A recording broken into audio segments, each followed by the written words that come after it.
Laki-laki itu harus punya hati yang tegar. Dia sudah bilang, kalau perempuan itu baik sama kita 1 kali, baik sama dia 1000 kali. Tapi kalau dia sudah tidak mau diluruskan, dia baiknya tinggalkan. Harus tegar. Dan pindah ke wanita lain yang kira-kira baik. Kan bisa begitu. Cuma sayangnya banyak yang cengeng. Gitu. Cengeng. Tidak bisa Ustaz, saya lemah, nanti saya tidak bisa hidup. Udahlah, matilah dia. Pertanyaan dari seorang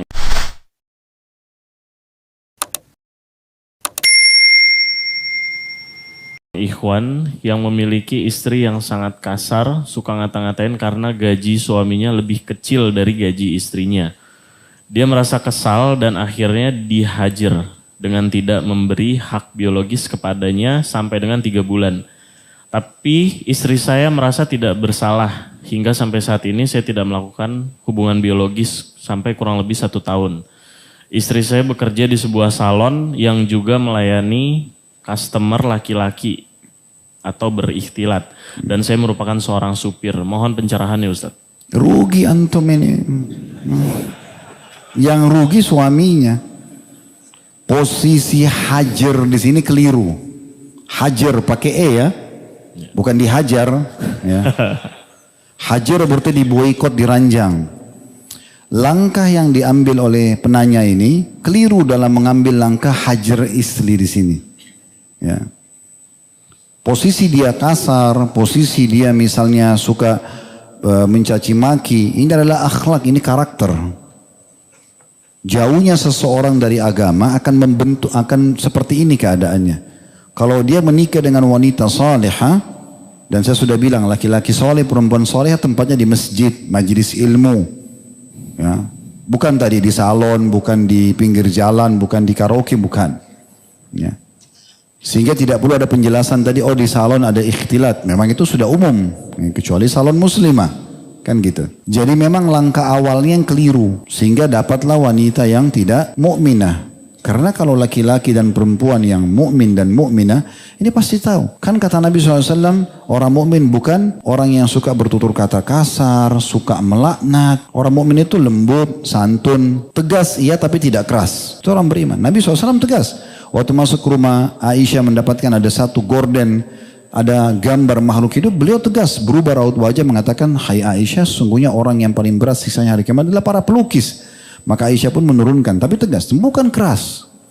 Itu orang mukmin begitu. Begitu juga dengan wanita. Makanya kata Nabi SAW mengatakan wanita ahli surga yang kalau engkau melihat kepadanya, engkau akan senang, ya. Dan kalau engkau perintah, dia akan patuh. Nah ini kan cirinya wanita soleh, harus seperti itu. Ya ini maksudnya bukan memungkiri karena sudah terjadi pernikahan tersebut, tapi saya ingin memberikan 1 poin penyadaran karakter yang ada dari istri bapak yang bertanya ini justru karena jauhnya dari agama.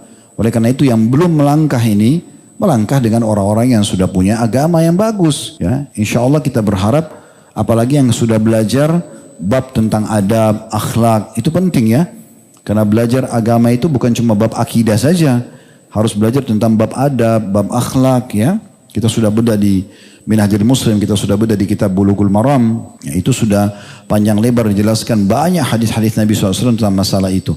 Di antaranya hadis Nabi SAW, tidak ada yang akan mengalahkan beratnya timbangan amal soleh di hari kiamat dari akhlak yang mulia. Ya. Dan kata Nabi SAW, sesungguhnya orang yang memiliki akhlak yang mulia akan mendapatkan derajat yang tinggi dari orang-orang yang sholat, orang yang ibadah di dunia ini karena akhlak mereka yang baik. Ya, itu memang harus difahami oleh setiap orang yang sudah ada dalam majelis ilmu gitu ya. Itu dulu tentang masalah karakter. Sekarang kalau itu sudah karakter, bagaimana caranya? Sudah terlanjur istri saya ini kasar, suami saya kasar. Qadarullah sudah terlanjur menikah. Maka kita berdoa kepada Allah SWT supaya Allah mengubah dia. Ya. Di antara salah satu tafsir yang pernah saya dengarkan, firman Allah Subhanahu Wa Taala tentang Nabi Zakaria alaihissalam. Allah mengatakan wa aslahna lahu zaujah, dan kami perbaiki keadaan istrinya. Nah ulama mengatakan dia tadinya mandul jadi hamil, melahirkan, ini diperbaiki keadaannya. Sebagian juga mengatakan tadinya dia suka bertutur kata kasar, diubah oleh Allah Subhanahu Wa Taala. Jadi bisa Allah ubah, bukan mustahil. Kita berdoa, bacakan kepada dia hadis-hadis tentang masalah tidak bolehnya orang bertutur kata kasar, gitu kan? Karena kalau sama ayah saja tidak boleh, apalagi sama suami. Suami di atas posisi ayah. bagi perempuan, gitu kan? Disampaikan kepada dia beberapa hadis tentang masalah itu. Itu dulu, ya. Cukup sampai di situ. Doakan, sampaikan kepada dia wahyu. Jangan dihajar. Hajar ini tadi diboikot, diranjang. Makanya tadi tidak berefek kan? Tidak digauli 3 bulan, istrinya nggak merasa bersalah. Dia sambung sampai 1 tahun, dialah yang rugi. Ya, karena laki-laki ini pemilik sperma. Sperma itu panas. Ya, beda sama perempuan. Perempuan bisa bersabar. Pernah dengar riwayat yang wanita di zaman Umar bin Khattab radhiyallahu anhu. Umar selalu keliling-keliling Madinah. Satu waktu beliau pernah lewat di satu rumah. Ada satu perempuan di dalam rumah melantunkan syair. Kurang lebih terjemahannya dan sedikit saja saya ambil potongannya.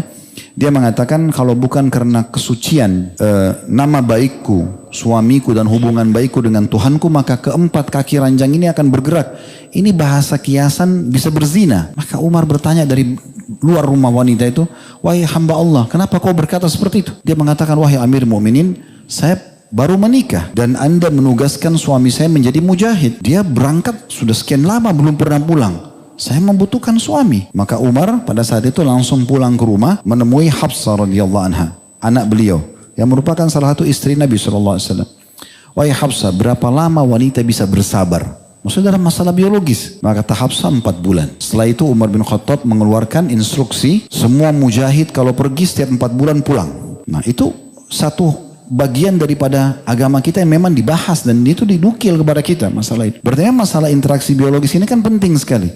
Perempuan bisa bersabar 4 bulan, laki-laki nggak bisa. Ya. Makanya ada anjuran menggabungkan bagi laki-laki mandi Jumat sama mandi junub. Yang bujang-bujang belum tahu ya apa boleh buat. Tapi itu sunnahnya. Sepekan sekali minimal antum disuruh gabungkan mandi junub sama mandi Jumat dan keutamanya banyak sekali. Berarti ada anjuran untuk antukan biologis. Itu bagi laki-laki. Berarti dia melakukan minimal seminggu sekali. Minimal. Kalau mau menjelaskan lebih rasional lagi. Dalam Islam ada poligami. Laki-laki boleh menikah sampai maksimal 4 perempuan. Dan ada hak mabit. Hak menginap kan. Hak menginap itu berarti hak biologis. Berarti malam pertama di istri pertama. Dia mabit. Ada hak biologis. Malam kedua di istri kedua ada hak mabit. Berarti biologis. Malam ketiga sama, malam keempat sama. Malam kelima dia kembali ke istri pertama. Hak mabit lagi. Artinya kalau secara rasional, setiap hari dia lakukan biologis itu. Bagaimana dia bisa sabar 1 bulan ini? Hanya karena dia mengatakan ini mungkin bisa berefek pada istrinya. Itu nggak berefek. Karena memang bukan pada tempatnya. Jadi bukan masalah dihajarnya. Ya. Bukan masalah dihajar atau boikot dirancang yang Allah sebutkan dalam Al-Quran. Gitu kan? Wallati takhafuna nusyudahun, dan para istri yang kalian khawatirkan nusyudnya, pembangkangan, fa'iduhun, ingatkan mereka baik-baik. Kalau mereka tidak mau dengar, wahjuruhun, baru kalian boikot mereka diranjang. Jadi peringatan yang baik, yang santun didahulukan. Kalau tidak bisa baru hajar. Itu pun harus lihat kondisi dan keadaan. Di antara hajar yang berefek pada wanita adalah di saat memang wanita itu mengetahui kalau dia sedang berbuat salah, tapi dia masih sulit untuk mengubah kesalahannya. Nah itu hajar berefektif. Kalau nggak bisa. Terlebih lagi kayak kondisi istrinya ini punya income lebih besar daripada suaminya. Subhanallah, laki-laki sama perempuan beda. Kenapa Allah bebankan kita kaum laki-laki untuk memberikan nafkah kepada istri? Karena kita laki-laki ini sudah Allah kasih fitrahnya. Saya yakin di sini kita sepakat mungkin laki-laki. Kita kalau bekerja punya pendapatan, kalau kita sudah punya istri dan anak, kita akan berikan kepada mereka kan. Saya pribadi merasakan pada saat saya pulang ke rumah, istri saya lagi makan, anak saya lagi makan, mereka pakai pakaian, mereka menikmati rumah itu, saya merasa ada kepuasan sendiri. Saya jadi lebih semangat untuk bekerja mencari nafkah. Begitu enggak? Iya. Atau cuma saya sendiri yang begitu? Kalau perempuan beda. Dia kalau punya uang karena dia tidak ada beban untuk memberi suami, untuk memberi anak, dia beda. Makanya dia yang disuruh kasih. Karena kalau mereka punya uang, perempuan itu kalau dari awal sudah punya karir yang bagus dan punya pendapatan, itu bisa saja tidak menikah. Dia tidak butuh sama suami. Oleh karena itu dia yang disuruh jaga rumah, bukan dia yang bekerja. Karena karakternya dia yang harus dikasih. Kalau dia sudah punya income, ini beda. Apalagi lebih besar dari suaminya. Sering terjadi seperti itu. Kecuali satu keadaan. Orang Arab biasa mengatakan illa man rahimallah, kecuali yang Allah rahmati. Maksudnya wanita salihah benar-benar kayak kasus Khadijah radhiyallahu anha, gitu kan? Zainab istrinya Abdullah bin Mas'ud radhiyallahu anhu majma'in. Ini memang wanita-wanita salihah lebih kaya dari suaminya tapi memang dia patuh. Kalau enggak ini jadi masalah. Ada sebuah kasusnya, seorang ikhwah pernah datang kepada saya. Kemudian saya sering ketemu sama ikhwah itu, biasanya dia ceria sekali. Satu waktu kami sholat di satu masjid, kemudian dia tiba-tiba lihat raut wajahnya kayak sedih. Terus dia bilang sama saya, Ustaz, tolong saya minta waktu sebentar. Baik, silakan. Habis sholat, kebetulan memang saya lagi tidak ada jadwal. Saya coba dengarkan apa permasalahan dia. Dia bilang, saya Ustaz berumah tangga. Seingat saya, kalau salah dia bilang 4 atau 5 tahun, berjalan baik semuanya. Kayak ada masalah. Waktu itu istri saya jadi ibu rumah tangga yang baik. Pokoknya baik-baik saja. Satu waktu istri saya, kebetulan istrinya juga sarjana. Istrinya mengatakan, bagaimana kalau saya kerja juga? Ini kejadian nyata ya. Ya, bagaimana kalau saya kerja juga?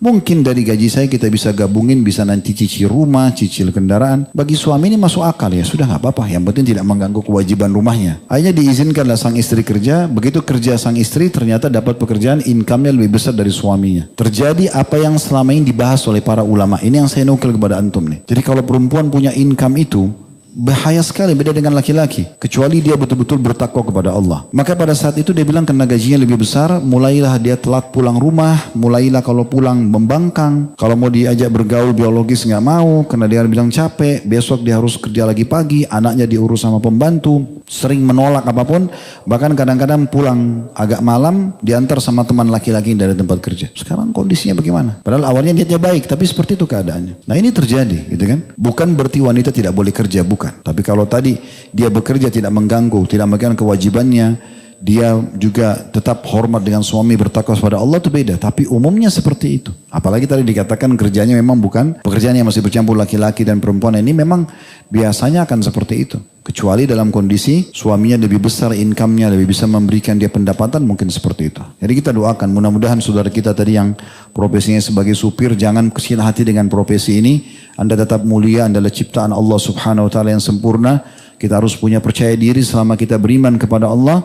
Kalau Allah itu maha kuasa, ya, maha adil, dan dia juga maha kaya, dia akan bisa memberikan apapun yang kita inginkan. Bisa saja profesi kita tiba-tiba berubah menjadi lebih baik dari yang sekarang, itu bukan mustahil. Langkah yang harus diambil sekarang, berhenti menghajar, jangan boikot sampai 1 tahun begini tidak biologis, perbaikin dengan cara mendoakan dia. Sebutkan kepada dia hadis-hadis tentang tidak bolehnya orang bertutur kata kasar gitu, pada suami, dan sekalian introspeksi diri. Kalau memang penyebabnya adalah kita sendiri, mungkin memang ada satu perbuatan yang kita lakukan membuat dia akhirnya mengangkat suaranya, kita perbaikin dan minta maaf, setelahnya sudah perbaikin rumah tangga itu. Apalagi di saat kita tidak mampu untuk meninggalkan ya, karena ada sebagian laki-laki cukup lemah hatinya ya. Jadi dia kalau sudah suka sama satu perempuan, udah dia kalau perempuan itu berbuat sejahat apapun, misalnya dia tidak bisa tinggalkan. Ini jadi masalah sendiri ini ya. Laki-laki itu harus punya hati yang tegar. Saya sudah bilang, kalau perempuan itu baik sama kita 1 kali, baik sama dia 1000 kali. Tapi kalau dia sudah tidak mau diluruskan, dia baiknya tinggalkan. Harus tegar. Dan pindah ke wanita lain yang kira-kira baik. Kan bisa begitu. Cuma sayangnya banyak yang cengeng. Gitu. Cengeng. So. Tidak bisa Ustaz, saya lemah, nanti saya tidak bisa hidup. Udahlah, matilah dia.